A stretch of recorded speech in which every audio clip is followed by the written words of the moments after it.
अक्सर सुनने को मिलता है कि अमुक आदमी ने चांद पर जमीन खरीदी है।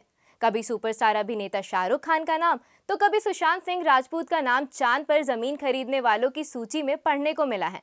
सुशांत सिंह राजपूत ने साल 2018 में चांद पर जमीन खरीदी थी। सुशांत ने भूमि इंटरनेशनल लूनर लैंड से खरीदी थी। उनकी यह जमीन चांद के सी ऑफ मस्कोवी में है।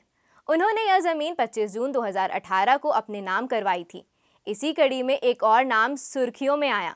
ओडिशा के ढेंकानाल जिले के एक इंजीनियर साजन ने मात्र 38,000 में चांद पर 5 एकड़ जमीन खरीदी है। अब सवाल यह उठता है कि चांद किसकी संपत्ति है और यह किसे विरासत में हासिल हुई है। दरअसल पृथ्वी पर बसी दुनिया के अधिकांश देशों ने इसे कॉमन हेरिटेज का दर्जा प्रदान किया हुआ है। अब आप पूछेंगे कि कॉमन हेरिटेज क्या है। बता दें कि कॉमन हेरिटेज शब्द का प्रयोग सार्वजनिक विरासत के रूप में किया जाता है। इसका मतलब यह हुआ कि कोई भी इसका निजी इस्तेमाल के लिए प्रयोग नहीं कर सकता है। कॉमन हेरिटेज पूरी मानवता के लिए होता है। अगर इसका कोई भी निजी इस्तेमाल नहीं कर सकता तो फिर खरीद बिक्री कैसे? इसका मतलब स्पष्ट है कि इस खरीद बिक्री की कोई आधिकारिक मान्यता नहीं हो सकती। अब बड़ा प्रश्न है कि आखिर चांद पर जमीन कौन बेच रहा है। इसके कई जवाब मिलते हैं। इसमें सबसे बड़ा नाम इंटरनेशनल लूनर लैंड्स रजिस्ट्री नामक जमीन बेचने वाली वेबसाइट का है। इस वेबसाइट पर जाते ही आपको कई भाषाओं में अंतर्राष्ट्रीय चंद्र भूमि क्षेत्र चांद में आपका स्वागत है, चंद्र रियल एस्टेट, चंद्रमा पर संपत्ति लिखा हुआ मिलेगा। अन्य जानकारी भी दी गई है। फिर सवाल यह भी है कि चांद अगर कॉमन हेरिटेज है तो यह संपत्ति इस वेबसाइट पर कैसे बिक रही है। यह वेबसाइट दावा करती है कि कई देशों ने आउटर स्पेस में इसे जमीन बेचने के लिए अधिकृत किया है।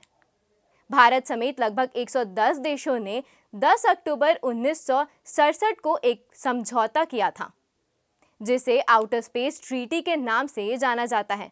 इसके मुताबिक आउटर स्पेस में चांद भी शामिल है, जो कॉमन हेरिटेज है। मतलब साफ है कि इसका कोई भी निजी इस्तेमाल नहीं कर सकता। कॉमन हेरिटेज पूरी मानवता के लिए होता है।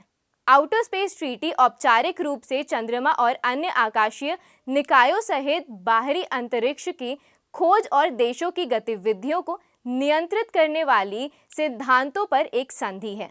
110 देशों ने ऐसी संधि कर रखी है। ऐसे में चांद पर जमीन की खरीद बिक्री कितनी मान्य है, यह भी एक सवाल है। विधि वेदाओं के मुताबिक चांद पर जमीन खरीदना भारत में गैर कानूनी है, क्योंकि इसने आउटर स्पेस ट्रीटी में हस्ताक्षर किया है। ऐसी स्थिति में चांद पर जमीन खरीदना एक कागज के टुकड़े की कीमत देना मात्र है। तो दर्शकों, कैसी लगी ये जानकारी हमें जरूर बताएं और जुड़े रहें IDTV इंद्रधनुष के साथ। धन्यवाद।